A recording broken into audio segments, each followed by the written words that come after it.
La messe, la table de l'Eucharistie ou le temps d'action de grâce. Mais qu'en est-il? À l'invitation de notre évêque, approfondissons le sens de la liturgie, tome 3. Pour rappel, la messe a 4 temps. Nous avons déjà vu l'accueil, le temps de la parole, et nous voici maintenant au temps de l'Eucharistie. Eucharistie veut dire action de grâce, c'est-à-dire merci. Merci Seigneur pour tous ces dons reçus. Ce temps commence par la procession des offrandes. Comme Jésus, qui la veille de sa mort a offert à son Père toute sa vie, et qui a demandé à ses disciples de faire cela en mémoire de lui. Nous faisons donc remonter vers Dieu une part de ce qu'il nous donne, quelques fruits de la création et des dons de Créateur qu'il nous a confiés, un peu de pain, un peu de vin, tout ce qui représente les dons reçus et travaillés par les hommes. Qu'il en fasse, comme il l'a promis, sa présence donnée pour nous aujourd'hui sous la forme du pain et du vin. C'est aussi le moment de la quête, ce geste qui nous permet de partager avec l'Église pour les biens de la communauté. Le pain et le vin sont déposés sur l'autel.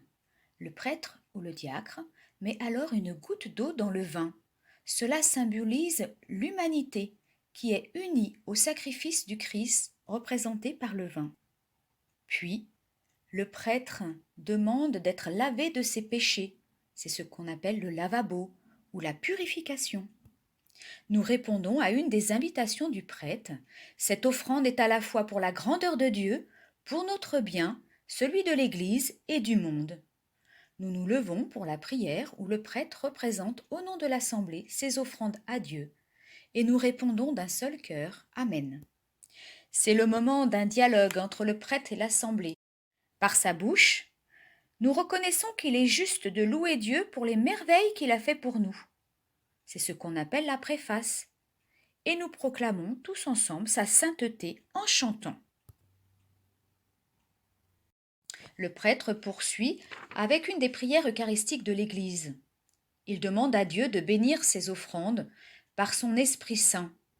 Il refait les gestes que Jésus a faits la veille de sa mort avec le pain et le vin. Il montre le pain, puis la coupe. C'est la petite élévation. Nous rappelons ainsi que Jésus a donné sa vie pour nous et la donne encore aujourd'hui. Nous contemplons ce pain et ce vin, et ensemble, prêtres et assemblés, nous nous inclinons lorsque le pain et le vin sont reposés sur l'autel. L'anamnèse nous rappelle que quand nous mangeons ce pain et buvons cette coupe, nous annonçons la mort du Christ, le Seigneur ressuscité, et que nous attendons encore sa venue. Le prêtre prie l'Esprit Saint de faire que l'Église soit unie en lui. Puis c'est le momento. Unis à la prière de toute l'Église, nous prions pour les vivants, puis pour les morts, pour que tous aient part à la vie éternelle. C'est alors le sommet de la prière eucharistique, la grande élévation.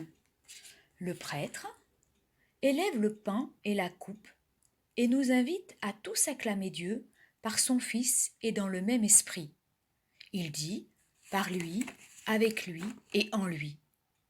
L'Assemblée répond alors Amen. Mais ce n'est pas terminé. Vient ensuite la communion, le Notre Père. Mais cela, ce sera dans la prochaine vidéo. Merci de patienter.